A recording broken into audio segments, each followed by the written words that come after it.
ของอายมักลินไพ่เทนอพันยาไปบ่ได้สอดแจ้งจังมาโอ้เทนาพันยาของอายเบียกเงินการสั่นเจ้านั้นบอกเคยสนใจคำมาหาลิ้นแต่ไผบอกห่วงใยเฮ็ดเบียกครอบครัวจังแม่นเอาหาย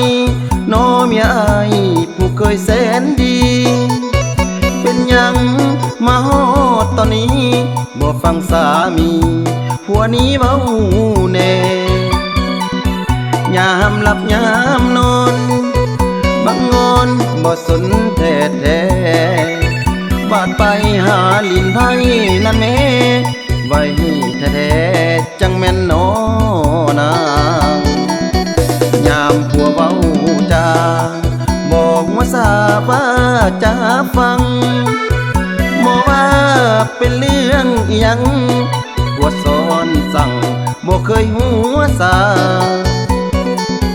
ไปลิ้นแต่ไผโพดลายเทโนพันยาดูต้นตัวนี้แน่นะ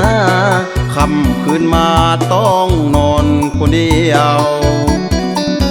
โอ้หนอเมียอายลิ้นแต่ไผบ่ฮู้จักเศร้า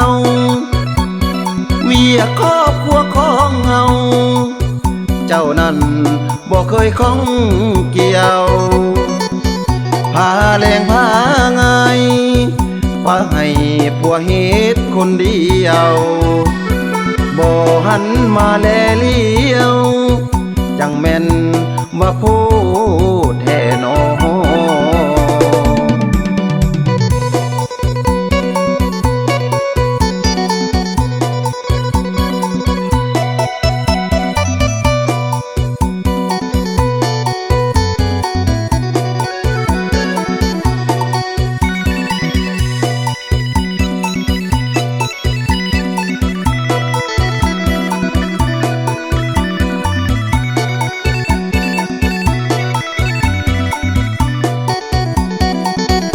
ยามผัวเว้า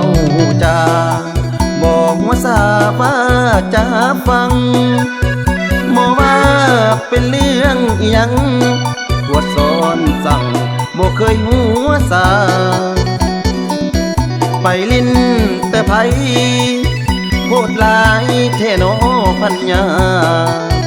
ดูต้นผัวนี้แน่นะคำคืนมาต้องนอนคนเดียวโอ้หนอเมียอายลิ้นแต่ไผบ่ฮู้จักเศร้าเวียครอบครัวของเฮาเจ้านั้นบ่เคยข้องเกี่ยวพาแรงพาไงว่าให้ผัวเฮ็ดคนเดียวบ่หันมาแลเลี้ยว